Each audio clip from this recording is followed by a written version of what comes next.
le dire simplement avec, ce qu'on est, ce que Dieu veut qu'on fasse par le Saint-Esprit. Alors, pour ce matin, prions. Prions que Dieu bénisse. Alors, je vais prier. Alors, notre Dieu, notre Père, merci pour ce temps encore que tu nous donnes.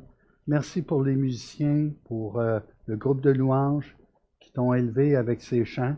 Merci pour celui qui préside. Merci pour tous ceux qui participent. Et Seigneur, notre joie, c'est de t'élever, de t'adorer. Et puisses-tu ouvrir nos cœurs afin qu'on ne soit pas des auditeurs oublieux et qu'on puisse voir de nos yeux et entendre de nos oreilles. Par le nom de Jésus. Amen. Alors, on met le texte, Pierre. Luc 11, 14 à 23. Qu'est-ce que c'est ça, cette langue-là? Ah, OK. Ah, c'est en espagnol. Oh, oh, oh. Oui. Vous savez, je suis certain que la communauté haïtienne va venir me voir. Hey, nous, on veut l'avoir en créole. Ça va commencer, Alexandre, tu vas voir. Bon. Alors, mes frères, prenez plaisir à lire, OK? En ce matin, on a vu un passage très crucial qu'on voit et on a débuté de 14 à 17, je vais vous le lire, mais on va toucher surtout la partie 18 à 23 pour compléter cet enseignement. D'accord? Et il y a beaucoup, beaucoup de choses dans cet enseignement. Alors, lisons. Jésus chassa un démon qui était muet. C'est-tu le démon qui est muet ou le démon qui rend muet? Alors, pendant que vous allez réfléchir à ça 45 minutes, moi, je vais continuer, OK? Lorsque le démon fut sorti, le muet parla. C'est ça qui est important, d'accord? Et la foule fut dans l'adoration. Ça? Non, dans l'admiration, d'accord? Mais quelques-uns dirent, c'est par Belzébul. Belzébul, le prince des démons qui chasse les démons. Ça va pas bien, hein? OK. Et d'autres, pour l'éprouver, ils demandèrent un signe venant du ciel. D'autres, on est habitués, des miracles, on a vu ça, puis des chasseurs de démons, on en a parmi nous, les pharisiens, c'est un métier même, exorcisant, OK? Exorciste. Excusez, je vais dire mon français comme faux. Comme Jésus connaissait leurs pensées, il leur dit, « Hey, avant même qu'il parle, ça murmurait. » On a déjà vu ça, hein? Jésus n'a pas besoin d'entendre ce que tu penses, il le sait. C'est pas un signe en soi, ça? Il y a quelque chose que tu as dans ta vie, là, que tu sais, toi seul, j'arrive à côté de toi, puis je te le dis, ça ne marchera pas. Les fils vont se toucher. Alors, comme Jésus connaissait leurs pensées, il leur dit, « Tout royaume divisé contre lui-même est dévasté, et une maison s'écroule sur une autre. » Si, donc on appelle cette section-là, 18, 19, 20, la section « Si ». Si donc Satan est divisé contre lui-même, comment son royaume subsistera-t-il, puisque vous dites que je chasse les démons par Belzébul? Et si, moi, je chasse les démons par Belzébul, vos fils, par qui les chassent-ils? C'est pourquoi ils seront eux-mêmes vos juges. Quand ça? Quand est-ce? Au jour du jugement. Hein? OK? À la fin. Mais si c'est par le doigt de Dieu que je chasse les démons, le royaume de Dieu est donc venu vers vous. Lorsqu'un homme fort et bien armé garde sa maison, ce qu'il possède est en sûreté.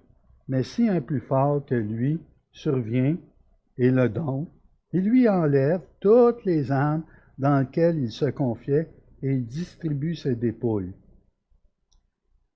Lorsqu'on va chanter un chant à la Sainte-Sainte, vous voyez, il distribue ses dépouilles. ça a rapport avec le fait de ce que Christ distribue aux siens par le Saint-Esprit et par les dons spirituels de ce qu'il a retiré à l'ennemi. D'accord? Celui qui n'est pas avec moi est contre moi, et celui qui n'assemble pas avec moi disperse. Alors, ce dernier verset nous permettrait d'intituler le titre ce matin. Dans quel camp êtes-vous? Et apprenez une chose, j'aime beaucoup les Suisses, là, le fromage, le chocolat, les mouvements, les horloges, et surtout leur banque. OK? Mais même s'ils ont adopté une attitude qu'on appelle neutre durant la guerre, la neutralité n'existe pas. Ça a coûté un prix aux Suisses. D'accord?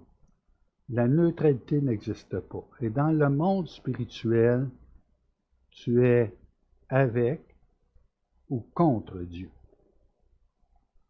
Ah, moi, pourvu que tu fasses tes choses, puis ça a l'air bon pour toi, fait que vas-y. Moi, non, je suis pas prêt. T'es pas prêt? Ben, t'es contre. Mais non, je suis pas contre. T'es contre. On peut pas être sur le dessus de la clôture. Si tu tombes, ça va faire mal. OK. Alors, allons-y sans tarder. Ce matin, ce qu'on a vu ici, là, c'est un passage très important dans Luc, parce qu'il est sur le chemin de Jérusalem. Alors, 3 fois, il va dire qu'il monte à Jérusalem. Ça, la section, vous savez, juste avant, on a la déclaration que Pierre a faite, tu es le Christ, le Saint de Dieu. Puis, heureux es-tu, Pierre, dans le fond, parce que c'est le Père qui t'a révélé tout ça.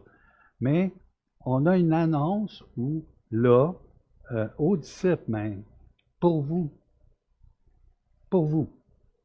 m'écoutez? Pour vous, le Fils de l'homme doit être livré entre les mains des hommes. Il disait ça, et même les disciples avaient de la difficulté, c'était comme voilé. Donc, la difficulté à entendre, la difficulté à voir. Parce qu'oubliez pas que les disciples font partie du peuple au même titre que tout le peuple. Et si Jésus les enseigne, ça fait déjà un certain temps qu'il les prend un peu à l'écart, c'est une vérité qui est voilée pour cette génération-là. Il y a comme une condamnation, un jugement. Et avant de porter un jugement trop vite sur ces gens qui ne sont pas capables de voir certaines évidences, sachez que leur retrait momentané a permis l'intégration des païens que nous sommes, à la grâce de Dieu.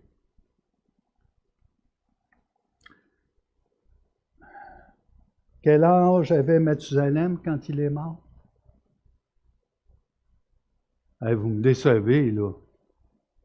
Je dis des choses, puis vous n'êtes pas 969 ans. Est-ce que vous croyez qu'il avait 969 ans? Allez-y, là. Non, hey, pousse pas, là, Pierre. C'est des histoires.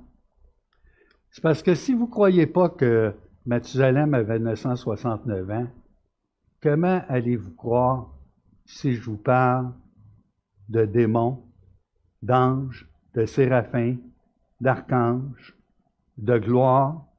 Et vous écouterez les passages qu'Alexandre va nous convier durant le repas du Seigneur. Et ça parle de domination, d'autorité. Et on va mettre les choses à la bonne place. Qui a créé toutes choses? Dieu, le Dieu 3 fois 5. Et particulièrement Christ, qui est actif, qu'on va voir dans Colossiens. Colossiens et Éphésiens, 2 bons passages à voir. On pourrait donner un message juste là-dessus. Là, je suis en train de voler les punchs à Alexandre. Mais c'est pas grave, parce que c'est bon que ces choses soient répétées, c'est bon pour nos âmes. comprenez? Christ a un plan. Le plan ici, on va voir si vous êtes studieux, si vous écoutez. Alors Luc écrit à Théophile, hein? Ça, c'est le début de l'évangile de Luc. Il écrit avec détail. Ça va? Alors, c'est quoi le but du livre de Luc? Parlez pas tout en même temps, hein? Car oh, que vous êtes timide un matin. Non, moi, je vais voir. On va brasser ça, Alexandre, hein? Car le Fils de l'homme est venu chercher ce qui était. Étiez-vous perdu? Moi, je peux vous le dire, là, vous étiez perdu. Vous comprenez? Car le Fils de l'homme est venu chercher ce qui était perdu. Alors, quand on va prendre le repas du Seigneur, c'était notre réalité.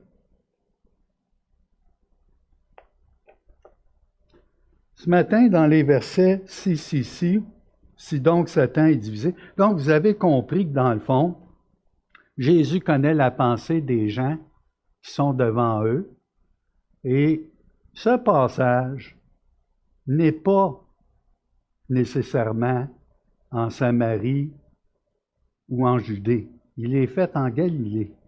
Mais il est apporté là parce que le livre de Luc n'est pas forcément chronologique. Il est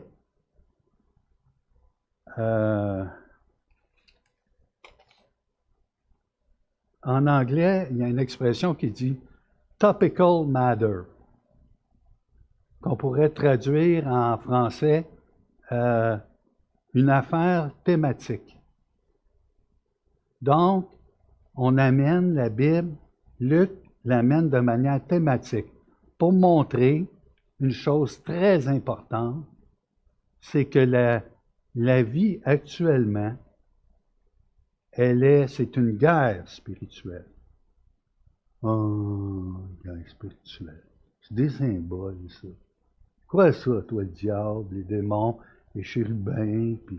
Il y a un livre que Billy Graham a sorti qui est facile à lire, qui s'appelle les anges agents secrets de Dieu. Si jamais vous le trouvez, je le lis, mais toutes mes pages sont en train de se détacher.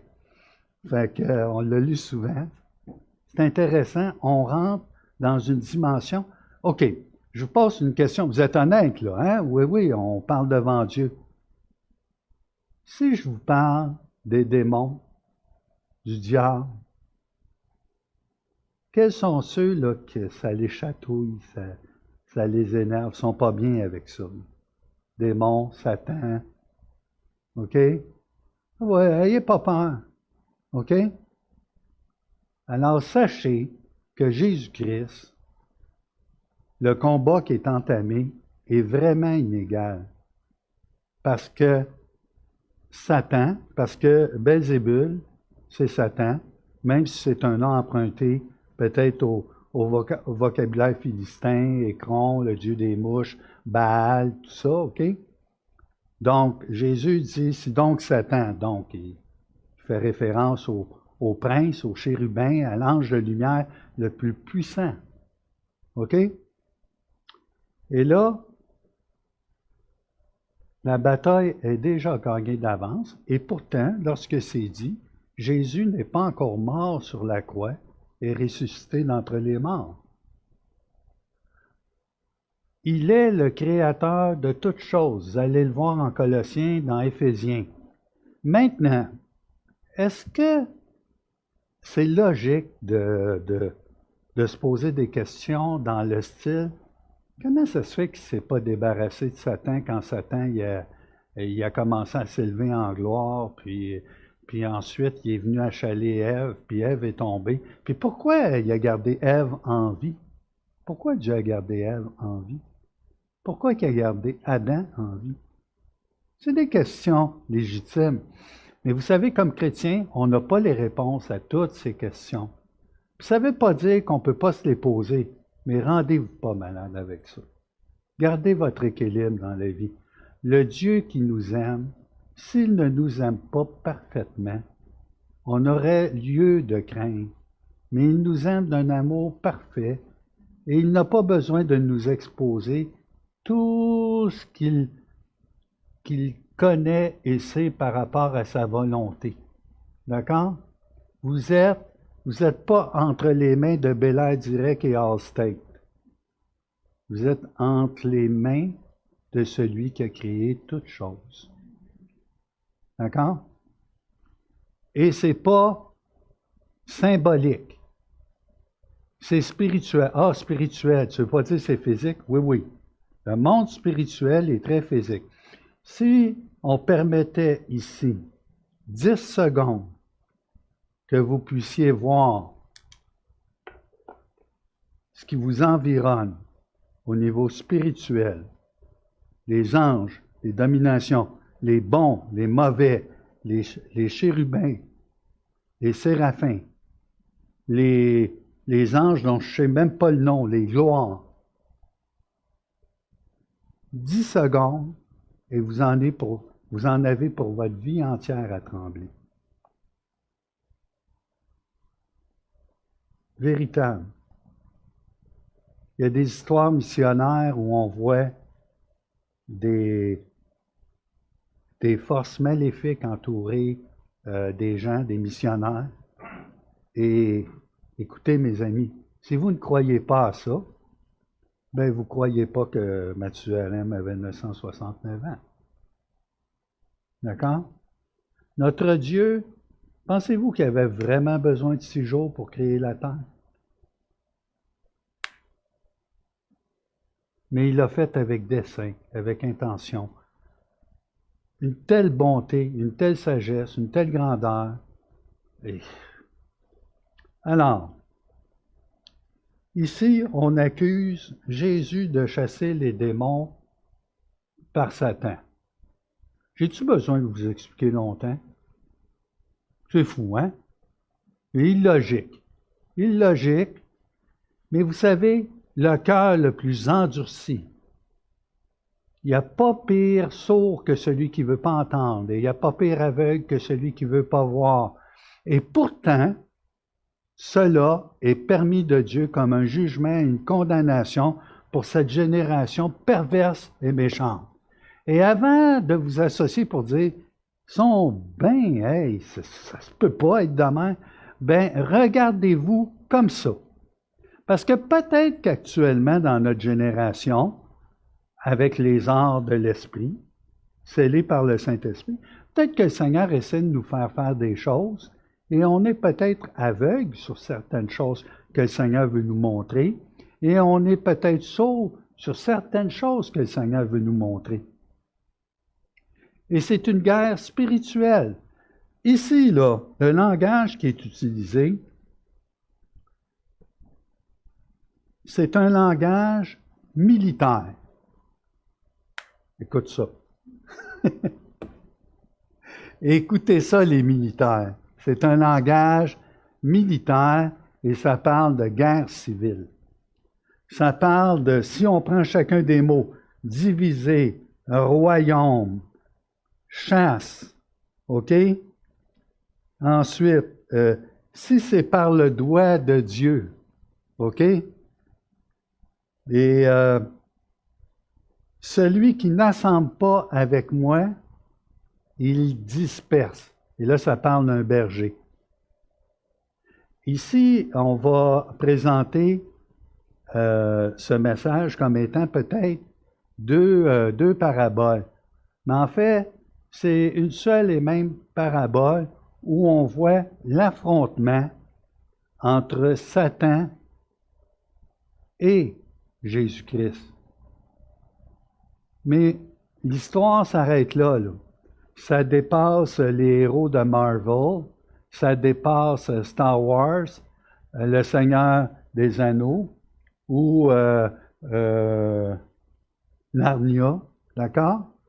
C'est des films à grande épopée, mais ici, c'est pas une histoire, c'est vrai. C'est la réalité jusqu'à temps que Jésus revienne. Tu vas dire, non, on va être en frayeur. Vous savez, quand Jean a reçu la révélation dans l'Apocalypse, combien de jours, je ne sais pas, qui a été, là, je ne me souviens pas, ou quand les prophètes étaient touchés par une révélation, ouf, ça leur rentrait dedans, là, c'était... OK? Alors, Dieu nous aime parce qu'il y a des choses qu'on serait peut-être incapable de supporter. Mais ici, dans Luc, il y a une violence qui s'installe dans les rapports entre les pharisiens, entre le peuple, entre les docteurs de la loi, entre les anciens et Jésus-Christ. Vous savez que le peuple soit en admiration, c'est une chose, mais qu'il ne soit pas en adoration, ça n'a aucun sens. Jésus-Christ, c'est Emmanuel, Dieu parmi nous. Lui, on sait d'où il vient de Nazareth, on connaît son père, on connaît sa mère, Jésus-Christ. On dit que c'est un agent de Dieu, où Dieu s'est révélé par son intermédiaire. Non, non, non, non, non, non, non, non. Ils ont les yeux encroutés et les oreilles bouchées de cire, comme un verdict et une condamnation. Ils ne sont pas capables de reconnaître Dieu. C'est Dieu avec nous, c'est Dieu parmi nous, c'est Dieu incarné. Ma chair est vraiment une nourriture, mon breuvage est vraiment, mon sang est vraiment un breuvage. Quand on va prendre la scène, on fait cela en mémoire de ce qu'il a fait. Mais c'est une source vive. Notre Dieu est assis en haut, il y en a qui vont discuter, il est-tu assis présentement sur le trône de David ou il est juste assis sur le trône à côté du Père? Enlevez vos lunettes eschatologiques. Apprenez à lire les textes pour ce qu'ils sont. Laissez-vous pas modeler par des systèmes. Prenez le temps de lire le texte pour ce qu'il est. Et j'arrive à la fin de ma vie et j'ai appris énormément de choses, et vous savez, j'en sais moins. J'en sais moins, et je me donne l'occasion de lire et d'écouter les commentateurs comme des amis, et j'apprends à sonder, à dire non, ça n'a pas de sens, oui, ça a du sens, et je ne pars pas avec moi, j'ai du sens. Non, non. Une attitude d'humilité où on veut apprendre, puis on peut se dire, ah, il a dit ça, je reviens. Ah non, non, OK. Là, c'est pas fou ton idée. Viens discuter de ça avec moi. Tu n'es pas obligé de hausser la voix quand quelqu'un a un avis contraire à toi. Puis tu peux regarder et dire, ouais, ça a du sens. Mais attends, puis le lendemain de revenir, mais tu as dit ça, mais ça n'a pas de sens. Laissez-vous imprégner la parole de Dieu. Comprenez la parole de Dieu. Les 3 si, c'est un petit mot en grec, c'est ei, et, OK? Si donc Satan est divisé contre lui-même, comment son royaume subsistera-t-il puisque vous dites que je chasse les démons par Belzébul? Liliana, est-ce qu'on t'a demandé d'aller attaquer un régiment canadien ailleurs? Non? Ça serait une bonne tactique, hein? Penses-tu qu'il serait surpris? Oui, hein? On a eu des espions doubles durant la guerre. Il y a des histoires assez frappantes où un allié a été obligé de tuer un agent double pour ne pas être découvert. Mais là, on parle d'un individu qui infiltrait. Mais là, on ne parle pas d'armée contre la même armée. La logique va de soi. Poser la question, tu vas dire, pas fort, là, les pharisiens, mais pas fort à un point où tu vois combien on peut dire des choses insensées quand on est aveuglé et quand on est rendu sourd. Un royaume. Les mots sont bien choisis, c'est basilia. Basilia, ça donnait un mot en français. Lequel? Basilique. Une basilique, c'est un bâtiment plus gros, mais ça s'arrête là, la comparaison. OK? Nous, notre vrai royaume, il s'en vient et il n'y a rien de comparable. Mais, présentement, il y a comme 2 rois qui veulent leur possession. Aussi, la création a été soumise à la vanité, non de son gré, mais à cause de celui qui lui a soumise, avec l'espérance qu'elle aussi a rapport à la liberté des enfants de Dieu. Donc, ça parle du retour de Jésus-Christ dans Romains 8. D'accord? Et ici, ne vous laissez... Qui nous séparera de l'amour de Dieu? Même pas Satan. Satan, c'est une créature. Et ici, c'est une parabole. Alors, forcez pas trop le sens d'une parabole, mais laissez-vous quand même instruire que ici, là, il y a un affrontement. Et l'affrontement a lieu avant la croix. Et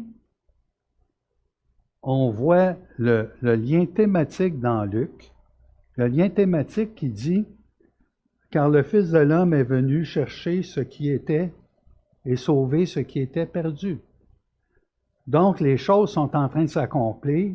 Et là, on voit le summum de l'opposition. Et ils vont être méchants avec Christ. Et ce n'est pas juste une souffrance sur la croix, une souffrance physique, mais le parjure, l'insulte, le blasphème. Puis, ce passage-là, c'est le même qui est relaté en Marc 3 et en Matthieu 12, avec des éléments différents. Et laissez-vous pas ébranler là-dessus dans le sens... Moi, au début, je regardais, quand je suis venu à Christ, je voulais absolument... je suis venu à Christ après que mon épouse se soit convertie. Alors, j'ai demandé qu'on rentre une Bible dans la maison avec l'intention de lui montrer que la Bible était fausse. Bonne chance, hein? OK?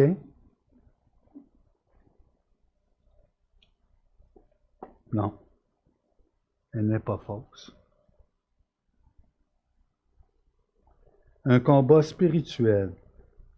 Et je prenais tous les passages, comme Matthieu, comme Marc, tout ça, pour essayer de démontrer qu'ils se contredisaient. Ça s'appelle la théologie des sources.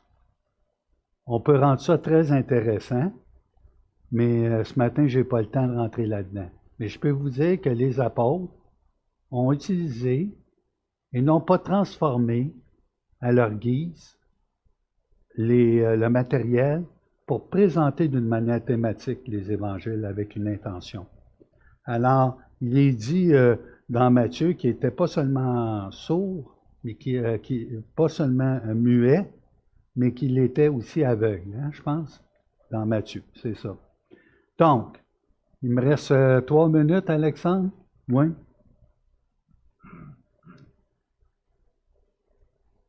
Lorsqu'un homme fort et bien armé garde sa maison, ce qu'il possède est en sûreté. Cet homme fort est comparé, c'est qui? C'est Satan. Alors Satan, la domination lui a été donnée par l'homme, parce que l'homme a péché. Et là, mais si un plus fort que lui survient et le donne, est-ce que ça a eu lieu? Oui. Christ, Jésus-Christ. Pourquoi? Parce qu'il est Dieu, le Créateur. Le combat était totalement inégal. D'accord? Donc, chassez de votre tête les craintes ou les peurs que vous pouvez avoir. Oui, c'est un ange puissant, Satan, mais qui nous séparera de l'amour de Christ? Il lui enlève toutes les armes dans lesquelles il se confiait et il distribue ses dépouilles, ceux qui étaient captifs, nous. Et c'est une façon imagée de le faire. Il y a un langage là-dedans. Quand c'est marqué, mais si, au verset 20, mais si c'est par le doigt de Dieu que je chasse les démons, le royaume de Dieu est donc venu vers vous. Vous savez, dépendant comment vous avez été élevé, puis dans quelle église vous avez été élevé, puis alors des fois vous dites le royaume il a été mis de côté là, puis là c'est l'église, puis le royaume il revient. Oh non, c'est bien marqué que le royaume est venu vers vous. le royaume vient d'une façon qui ne frappe pas les yeux. C'est invisible au départ. Mais écoutez, c'était tellement visible de voir Jésus, ses disciples chasser les démons, que tu te dis, si le royaume de Dieu ne s'est pas approché, puis il n'est pas venu, puis il n'est pas là, veux-tu bien me dire qu'est-ce qui est là? Puis quand la Pentecôte va arriver, on va arriver aussi dans l'invisible, mais dans la deuxième phase, quelque chose de plus concret. Et pendant ce temps-là, l'Église, par le Saint-Esprit, a un règne et un pouvoir, et Christ est bien actif en haut, assis à la droite du Père, puis des fois il se lève quand il voit Étienne ou quand il nous voit. Jésus-Christ n'est pas passif, les bras, il règne, OK? Son règne est invisible pour l'instant, mais il est réel. Tu peux avoir accès auprès de Dieu. Et quand Jésus reviendra, quand Jésus reviendra, hein? Quand Jésus reviendra, il établira son royaume d'une manière réelle et physique. Aussi certain que ces choses-là se sont produites. Alors, est-ce que Jésus chasse les démons par Belzébul? Hein? Non? Oui? Pas sûr? OK? Un royaume divisé contre lui-même n'en a pas pour longtemps. Et pourquoi vous pensez que Satan est si furieux? Et pourquoi vous pensez qu'on vit des abominations actuellement sur cette terre? Parce qu'il est là pour disperser. Jésus lui rassemble, mais l'ennemi divise. Il disperse. Il ne veut pas ton bien. Vous ne croyez pas aux choses spirituelles? Ben regardez comment ce monde va. On n'a pas besoin d'un long cours de théologie pour comprendre qu'il y a un ennemi puissant qui veut juste ravager les créatures qui sont sur la terre. Ayons un cœur porté vers ces gens pour présenter la parole de Dieu, la bonne nouvelle. Alors prions avant qu'Alexandre s'avance. Alors, notre Dieu, merci pour ces versets qui nous montrent qu'une guerre spirituelle a vraiment lieu présentement. Et nous sommes déjà vainqueurs par celui qui nous a aimés. Alors, si Dieu n'a point épargné son propre Fils, mais qu'il l'a livré pour nous tous, comment ne nous donnerait-il pas toutes choses avec lui? N'est-ce pas le bien-être de l'âme que tu nous livres, Seigneur, et tu nous as laissé ton Saint-Esprit? Que tu es grand, que tu es puissant. Notre Dieu soit élevé et que nous puissions prendre ce repas avec dignité. Amen.